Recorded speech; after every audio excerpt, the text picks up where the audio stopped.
गुरुदेव, कल आपने गोविंद भाष्य के बारे में बताया कि ब्रह्म माधव गौड़ीय संप्रदाय का जो भाष्य है उसका नाम गोविंद भाष्य है।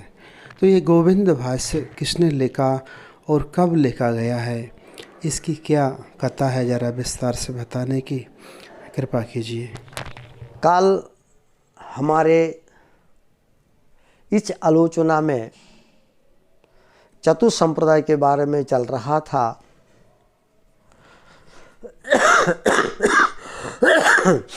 आपने सुना था चार संप्रदाय वैष्णव संप्रदाय है, बाकी संप्रदाय है, परंतु वैष्णव संप्रदाय उनको नहीं कहा जाता है। चार संप्रदाय को ही वैष्णव संप्रदाय कहा जाता है। श्री ब्रह्म रुद्र सनुका वैष्णवाक्षिति पावना चत्तरस्ते कलो भव्य युत्कले पुरुषोत्तमात्, ये हमने कहा था। तो सब संप्रदाय में अपना अपना भाष्य है, और ये जो चार संप्रदाय है ये अभी से बना हुआ नहीं, कलयुग का नहीं है, ये पहले से बना हुआ। श्री ब्रह्म रुद्र, श्री माने लक्ष्मी, ब्रह्म माने ब्रह्मा जी, रुद्र माने शिव, सनक सनंदन आदि, ये आज से नहीं है, सृष्टि के प्रथम से ही है। और इस आरोह से जो भजन प्रणाली, भजन धारा, शिष्य परंपरा रूप में ये धारा जो आई है इस जगत में अभी तक, कलयुग में अभी तक जो मनुष्य के भीतर दिखाई जाता है, इनके माध्यम से जो आया है इनको कहा जाता है वैष्णव संप्रदाय। ये चार वैष्णव संप्रदाय है।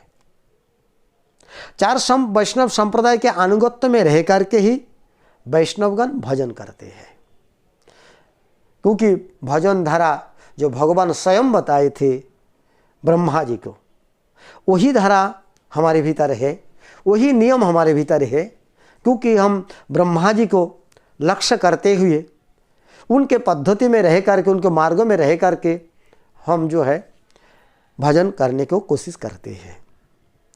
अब इसके भीतर एक प्रश्न आया है, भाई श्री ब्रह्म रुद्र सनका वैष्णवाक्षिति पावना, ये तो हम समझ गए, परंतु आपका जो गौड़ीय संप्रदाय है ये आपने कह रहा है हमें वैष्णव संप्रदाय है, अब दावा करते हो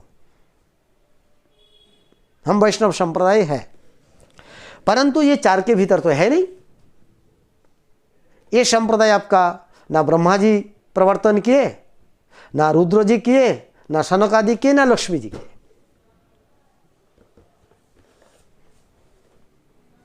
ये संप्रदाय का मूल प्रवर्तक तो हमारे चैतन्य महाप्रभु है। चैतन्य महाप्रभु स्वयं भगवान है। आसन वर्णस्त्रयस्य गृह्णत अनुजुगम तनु शुक्ल रक्तस्तथा पितः इदनम कृष्णतम गतः। अब गर्गाचार्य जी ने श्रीमद् भागवत में कहते हैं, जो ये जो तुम्हारे बेटा है ना, हे नंद महाराज, तुम्हारा ये जो बेटा है इदानीम कृष्णतम गतः, अभी ये कृष्ण वर्ण लेकर के ये अवतीर्ण हुए है, आया है तुम्हारे बेटा रूप में। इदानीम कृष्णतम गतः, लेकिन तुम नहीं जानते हो इसके और तीन वर्ण है, और तीन वर्ण है इसका। क्या क्या है? आसन वर्णस्त्रय ऐस्य घृणत अनुजुगम तनु शुक्ल रक्त तथा पीत। शुक्ल वर्ण हम सब जानते हैं, सत्य युग में भगवान शुक्ल वर्ण तो सफेद वर्ण में था, भगवान हरि नारायण। त्रेता युग में रक्त वर्ण में लाल, द्वापर युग में कृष्ण वर्ण में, और एक जो पीत वर्ण है वो कहा जाएगा। पीत वर्ण भगवान का जो और एक वर्ण बाकी है, पीत माने पीला, ये इस पीत वर्ण का भगवान कब आया? बोले वही कलयुग में आया, गौर सुंदर रूप में आया, सचिनंदन रूप में आया, वही है कलयुग अवतार भगवान श्री कृष्ण। श्री कृष्ण ही ये पीत रूप में, गौर रूप में कलयुग में अवतीर्ण हुई है। उन्होंने ये संदेश दिया है, ऐसा निम्बर्क को राधा कृष्ण भजन है, जुगल उपासना है, परंतु स्वकीय है। हमारे इसमें थोड़ा बहुत अंतर है। हमारे भी राधा कृष्ण ही उपास्य है, परंतु हमारे परोकीय है, गौड़ियों में परोकीय है। हमारा प्रमाण श्रीमद् भागवत है। भागवत तो आज का नहीं है, भागवत तब से ही है, इसलिए ब्रह्म है, क्योंकि भगवान नारायण ब्रह्मा को ही सर्वप्रथम भागवत उपदेश दिया था। सर्वप्रथम भागवत उपदेश ब्रह्मा जी को ही दिया था, और हमारे ये श्रीमद् भागवत को ही हम वेद का अकृत्रिम भाष्य मानते हैं। इसके कारण जो है, महाप्रभु ने पृथक करके भाष्य किया नहीं था। मतलब श्रीमद् भागवत ही हमारे भाष्य है, और पृथक करके भाष्य करने का क्या जरूरत है, नहीं किया था। ओहो, और जो हमने बोल रहा था, मैंने भगवान गौरसुंदर स्वयं भगवान होते हुए भी इस कलियुग में छन्न कलौ जद भवत, एक कलियुग में छन्न रूप में अर्थात अपने भगवत्ता को ढांक करके भक्तों वेश में रहे थे। इसी कारण स्वयं कुछ नहीं बताए, उन्होंने इसे प्रवर्तन जो किया है, तो देखा वैष्णव संप्रदाय के भीतर आना है तो क्या करना है, इसलिए जो ब्रह्म माध्य गौड़ीय संप्रदाय, मध्य संप्रदाय को महाप्रभु ने स्वीकार किया था, उनको सम्मान दिया था। मध्य संप्रदाय को, मध्याचार्य को संप्रदाय को, ये मध्याचार्य का संप्रदाय ब्रह्मा से आता है, इसलिए मध्याचार्य को उन्होंने सम्मान दिया। परंतु फिर भी उनको उपासना जो है, उनका उपासना बाल गोपाल या नारायण है, लेकिन महाप्रभु ने सर्वग्राही होने के कारण और कलियुग के जीव और ज़्यादा कुछ कर नहीं पाएंगे, इसी कारण जो राधा कृष्ण का जो उपासना ही दिए है, परंतु उन्होंने सम्मान दिए हैं मध्याचार्यों को, मध्याचार्य के उसके भीतर से ही आया है। ईश्वरपुरी से उन्होंने दीक्षा लिए थे। इसी प्रकार के संप्रदाय को स्वीकार करते हुए, ईश्वरपुरी से दीक्षा लेते हुए उन्होंने ये प्रचार किया है। उस समय तो महाप्रभु के सामने कोई कुछ नहीं बोला, क्योंकि जितना पंडित आदि आता था, महाप्रभु के सामने कोई बोल ही नहीं पाता था। इस प्रकार सिद्धांत तो उनको कर देता था, उनको मुंह बंद हो जाता था। अब इस महाप्रभु चले जाने के बहुत दिन बाद एक बार इसी प्रकार जो है सांप्रदायिक झगड़ा उत्थित हुए, द्वंद्व उत्थित हुआ इसके भीतर। उस समय जो हमारे जयपुर जय गोविंद जी का, साक्षात गोविंद जी जयपुर में है, वहाँ का जो गोसाई लोग थे, वही लोग ये गौड़ीय संप्रदाय का मुख्य स्तंभ रूप में था उस समय। तो ये झगड़ा हो जाता है संप्रदाय में, कोई मानने के लिए तैयार नहीं था जो गौड़ीय संप्रदाय ये वैष्णव संप्रदाय नहीं है, क्योंकि चार संप्रदाय के भीतर आता नहीं है। फिर राजा के पास विचार चला गया, जयपुर राजा के पास। राजा तो विचार तो बहुत किया है, वो भी गौड़ियों ही था, क्योंकि ये गौड़ियों के ऊपर कृपा करने के लिए ही ये सब विग्रहों का जो आविर्भाव है, ये सब कोई रूप गोस्वामी के पाद के प्रति कृपा करके, कोई सनातन गोस्वामी के प्रति, कोई मधुसूदन पंडित के प्रति, इस प्रकार सब विग्रह आविर्भूत हुए। स्वयं भगवान आविर्भूत हुए हैं विग्रह रूप में। इसलिए एकदम तो नहीं कर पाता है, परंतु झगड़ा हुए जो हम मान नहीं सकते, क्योंकि हमारे सब में भाष्य है अलग अलग। तुम्हारा जब तक भाष्य नहीं हो तब तक हम तुमको वैष्णव संप्रदाय करके स्वीकार नहीं करेंगे। इस प्रकार जब विचार हुआ, राजा उनका समाधान नहीं कर पाया, तो उन्होंने तब वो सुना जो वृंदावन में महात्मा लोग अभी भी है। उन्होंने वहाँ से खबर भेजा वृंदावन को। उसी समय ये जो श्याम सुंदर मंदिर है, श्याम सुंदर मंदिर उनका ही वहाँ पे रहते थे हमारे चक्रवर्ती पाद, विश्वनाथ चक्रवर्ती पाद। उस समय उन्होंने वृद्ध थे और वैष्णव संप्रदाय में सर्वश्रेष्ठ था। तो उनके पास गए, उन्होंने कहा, उस समय तो ऐसा गाड़ी आदि नहीं थी ना, चल चल करके जयपुर जाना कोई मामूली बात नहीं थी।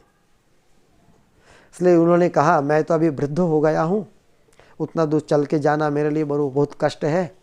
तो एक काम करो, हमारा शिष्य है, छात्र था बलदेव विद्याभूषण, ये पहले दिग्विजय पंडित था, ये भी दिग्विजय करने को वृंदावन में आया था।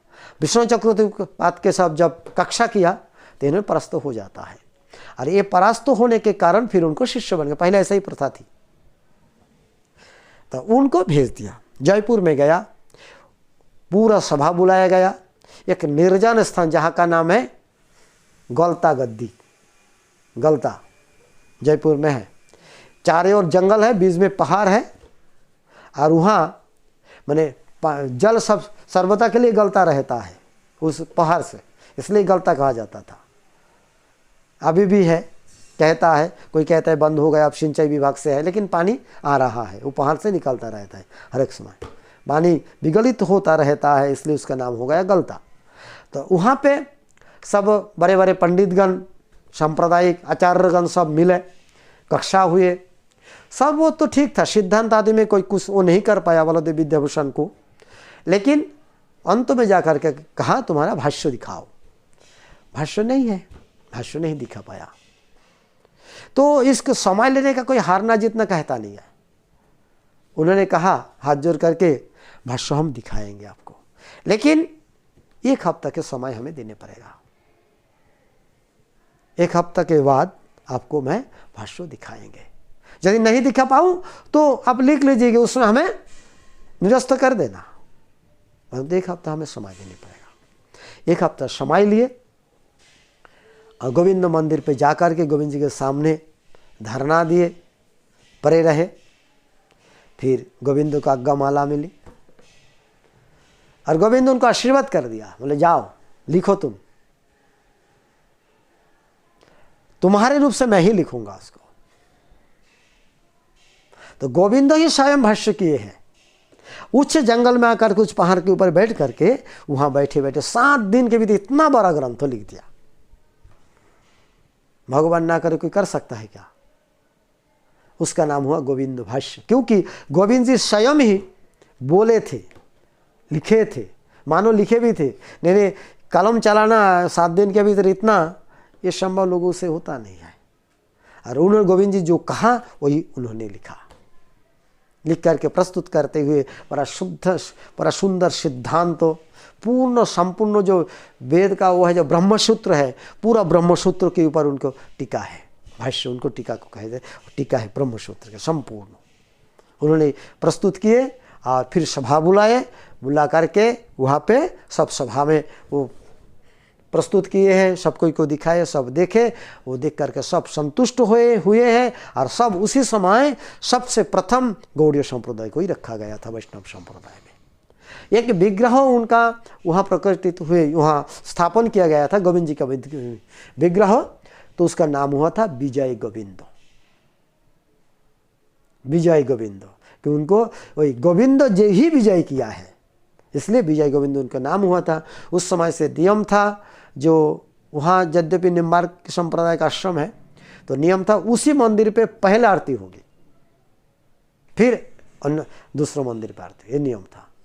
अभी मैंने 2 साल पहले गया था, लेकिन ढूंढा, लेकिन कोई कुछ कह नहीं पाता। वहाँ जो रह रहा है तो साधारण सेवक रह रहा है, कोई कुछ कह नहीं पाया कौन मंदिर वही है। विग्रह तो है बहुत सारे, लेकिन वो नहीं कर पाया। तो इस प्रकार है गोविंद भाष्य की महिमा, इसकी इतिहास, ये उसके द्वारा ही गौड़ीय संप्रदाय रक्षा हुआ है। तो मान्य इस प्रकार है, यदि ये गोविंद भाष्य ठीक से ना पढ़े तो सांप्रदायिक संबंध, सांप्रदायिक सिद्धांत संबंधी पूर्ण ज्ञान होता नहीं है। हमारा महाप्रभु क्या देने चाहा, हमारा सिद्धांत तो क्या है।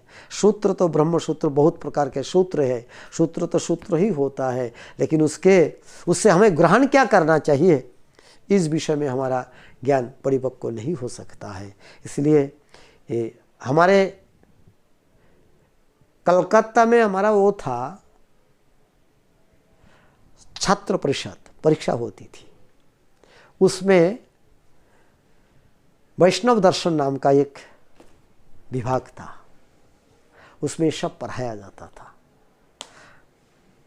लोग पढ़ते थे, जानते थे। आज वो तो बंद हो गया, लेकिन काशी में संपूर्णानंद विद्यालय में गौड़ीय दर्शन नाम का एक विभाग है, उसमें ये पढ़ाया जाता है। परीक्षा में है सिलेबस में। तो कोई पढ़े गौड़ीय भाष्य तो बहुत अच्छा है, वो महाप्रभु का सिद्धांत तो जान पाएंगे, संप्रदाय संबंध में जान पाएंगे। और नहीं जाने तो पूर्ण जानना नहीं होता है, तो उसी प्रकार ही चलना होता है सुन सुन कर, किंतु जानना अच्छा है। हरे कृष्ण वंशा कल्पतरुभ्यश्च कृपा सिन्धुभ्यैव च पतितानां पावनेभ्यो वैष्णवेभ्यो नमो नमः।